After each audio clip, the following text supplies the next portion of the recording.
59 minutes, 10 reporters, and 19 questions. That was the test that President Joe Biden took last night to prove he was fit to run for office. But was it enough? It wasn't enough to convince 17 Democrats calling for him still to step down. And with the Democratic National Convention in Chicago exactly 6 weeks away, time now running out for the party to select another nominee. Joining us this morning to weigh in on President Biden's appearance last night and the future of his presidency is former presidential advisor and senior political analyst Dr. Suzan Johnson Cook. So good morning to you, Dr. Cook. Thank you for being here. Good morning. Thank you for having me. So based on what you saw last night, right, the president had really one objective, and that was to change the court of public opinion. Did he do it? I believe he did. He emphasized experience, and that's what we need to deal with at this point. Experience over an exorcism. We have somebody, because democracy is at stake. He knows his foreign affairs, and yes, he fumbled, but it's about fumbling or freedom. Which one are you going to choose? And we want to choose freedom. He did convince me, and I think that what's very important is the people who he is surrounded by, who prepare him for these public, presentations. They need to really put the fire under him. You know, President Biden's biggest fumbles last night, referring to President Zelensky as President Putin, then Vice President Trump when he meant to say Vice President Kamala Harris. He said he's willing to take a cognitive test. He also said he takes one every day, being the president. But do you believe that he needs to do that to put the party at ease? I believe he does. At this point, there's a lot of dis-ease, and so the party needs to be at ease. We are 6 weeks away, and we can't just kind of fumble and try to get another candidate at this point. You want to go with experience. Yes, he messed up. He made some mistakes, but he also owns up to them. I'm a diplomat, and so every time I went to another country, they gave us what they call murder boards, and we had to have not just the straight balls, but the curve balls and everything that they thought they would throw at us when we had to testify before Congress. He is now under that same pressure. He's a diplomat. He is the biggest diplomat for the world, representing the United States of America, not just in NATO, but everywhere he goes. And so they need to really prepare him.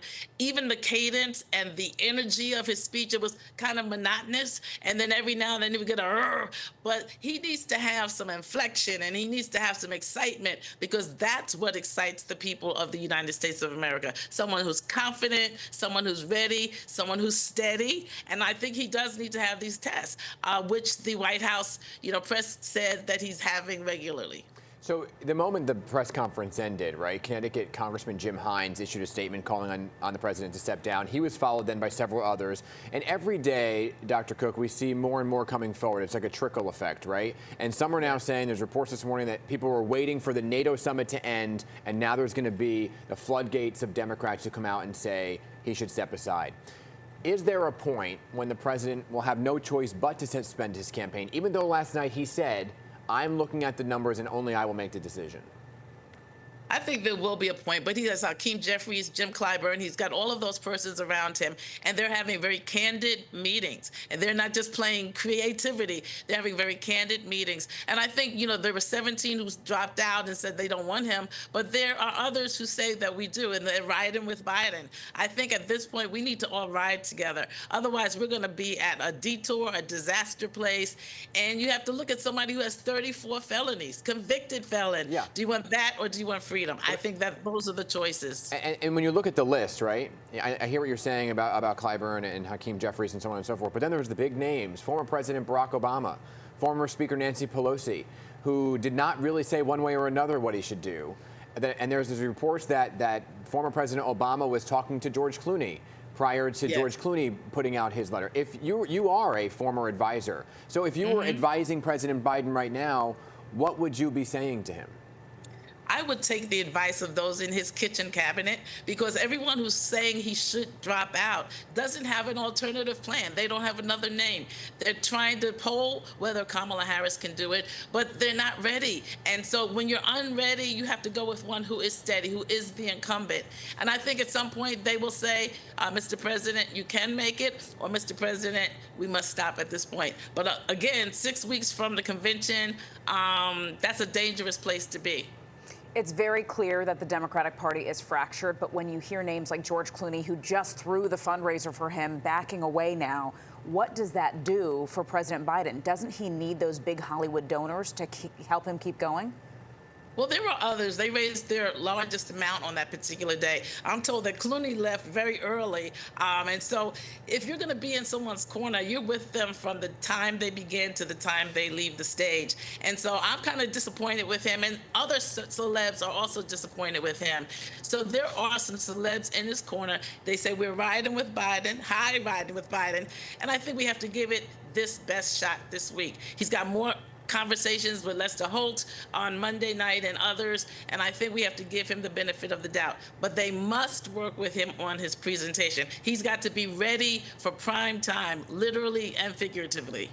You know, the latest poll has Biden and Trump right now in a statistical tie, but there does seem to be this growing rift within the party, right? You're seeing it play out each and every single day. So, and I'm listening to you very carefully about where the party is and what they need to do, but it doesn't seem like they're gonna unify on a person right now when you have so many that are saying he should step aside. So what does that say to the voter? Right, to the voter who is looking, especially those independent voters who are saying, well, the Democratic Party they can't even unify. One thing the Democrats do well is they will come up with one name. And right now that one name is President Biden. I believe when they hit the floor of the Democratic National Convention, they are going to be able to say, this is our candidate. Remember, we've got the Republican National Convention coming. And so they're going to watch very carefully. They're going to look at whether it's going to be neck and neck or whether his neck is already tied and is ruined and he can't do it. So give Democrats a chance. That's what the Democratic Party is all about, giving a choice, because democracy is at stake. One who says, I'll be a dictator, one who says freedom and democracy.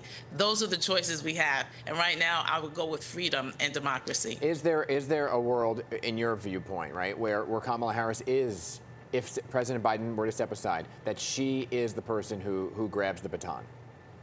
I would hope so. I mean, other names, Gavin Newsom is really strongly at the top as well. But I would have hoped that if that was going to be the strong second, that they would have done some work prior to right now before he falls or flops. I think that that's one thing the Democrats have to really do. But do you see the issue? Because I've heard so many folks that yesterday interviewed Congressman Pat Ryan, who gave me a list of 6 names.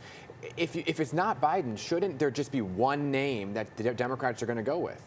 Very much so. There should be one name, and one name that's strong so that everyone can stand behind that man or that woman.